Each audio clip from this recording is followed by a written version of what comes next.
парламенте, да, мы подготовили документ по отношению министра экономики Кристины Розган о недоверии, потому что этот человек непосредственно, здесь два человека во всем этом участвовали, это президент, понятно, что он был главный идеолог, но главным проводником этой всей ситуации была министр экономики, которая не услышала ни депутатов, ни людей, ни народ, который возмутился.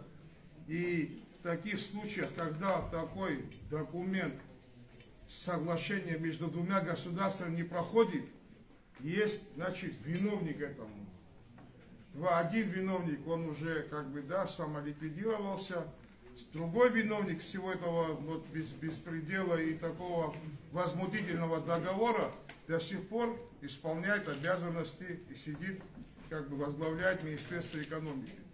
Я просил бы в ближайшее время подготовить, ну, я думаю, юристы подготовят наши, значит, документ о недоверии этому министру. Я считаю, что это уже пора, время, мы должны воспользоваться своими полномочиями и выразить недоверие министру экономики.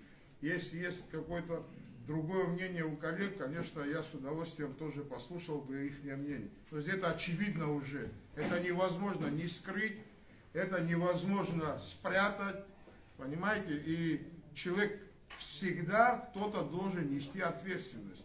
Если мы сегодня, как парламент, такую ответственность нашего для себя взяли, не самую лучшую, да, сторону сегодня, я знаю, что последствия парламент будет иметь, почему не должна нести ответственность тот человек, который пошла и подписал вот такой унизительный для страны и мешающий развитию между Российской Федерацией и Республикой Абхазия документ заведомо, где заложено было кабальные условия для страны, и она сегодня еще до сих пор исполняет свои обязанности.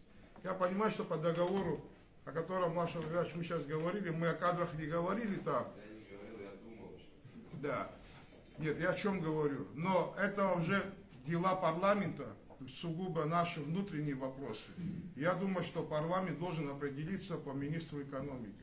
Если какое-то возражение иное есть, я тоже хотел бы послушать, потому что постоянно вот этот груз ответственности, который мы с них снимаем и на себе, как валы на себе тащим, а они всегда вот выходят сухими из воды, и как будто их это никак не касается, я думаю, надо заканчивать. Если есть мнение другое, на площадке парламента было.